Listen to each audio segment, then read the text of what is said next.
کیا back channel مذاکرات سے شہباز حکومت کو کوئی خطرہ؟ کیا بات چیت کا فوکس حکومت کی تبدیلی؟ انصار عباسی کے تہلکہ خیز انکشاف۔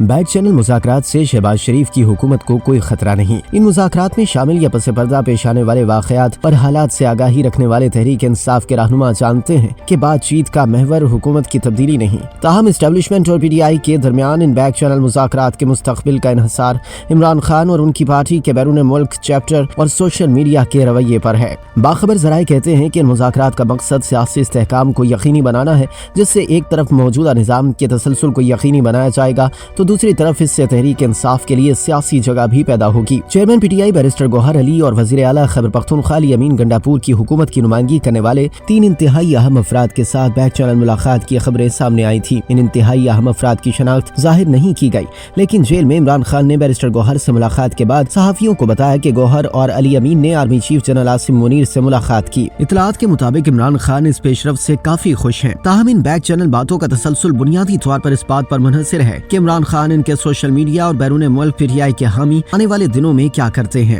خیال کیا جاتا ہے کہ بیرسٹر گوہر نے عمران خان کو علی امین گنڈاپور اور آرمی چیف سے ملاقات کے بارے میں بریفنگ دیتے ہوئے کہا ہوگا کہ انہیں اور ان کی جماعت کو اداروں کے ساتھ تصادم اور کشیدگی کی سیاست ختم کرنے کا عمل ثابت کرنا پڑے گا۔ پی ٹی آئی کے بیشتر رہنما جنہوں نے گزشتہ 2 برسوں میں تشدد، کشیدگی اور اداروں کے ساتھ محاذرائی کی اپنی سیاست کی وجہ سے ہر قسم کے مسائل کا سامنا کیا ہے، وہ اب ایف آئی آر اور عدالتی مقدمات سمیت مشکلات سے چھٹکارا چاہتے ہیں۔ تحریک انصاف کے اندر عمران خان اور فوج پر تنقید کرنے کی پارٹی کے سوشل میڈیا کی پالیسی کے حوالے سے تحفظات ہیں، لیکن ایسی آوازیں پہلے کبھی نہیں سنی گئی۔ اب عمران خان کو فیصلہ کرنا ہوگا کہ وہ گزشتہ 2.5 سال کی کشیدگی اور تصادم کی پالیسی کو جاری رکھنا چاہتے ہیں یا مفاہمت کا راستہ چاہتے ہیں۔ اب تمام نظریں عمران خان کے ایکس اکاؤنٹ یعنی سابقہ ٹویٹر اور پارٹی کے سوشل میڈیا پر مرکوز ہیں۔ پی ٹی آئی کے ایک رہنما نے نام ظاہر نہ کرنے کی شرط پر اس نمائندے کو بتایا کہ اب وہ عمران خان سے توقع رکھتے ہیں کہ وہ تحریک انصاف کے مستقبل کی خاطر فوج کے ادارے سے محاذرائی سے گریز کریں۔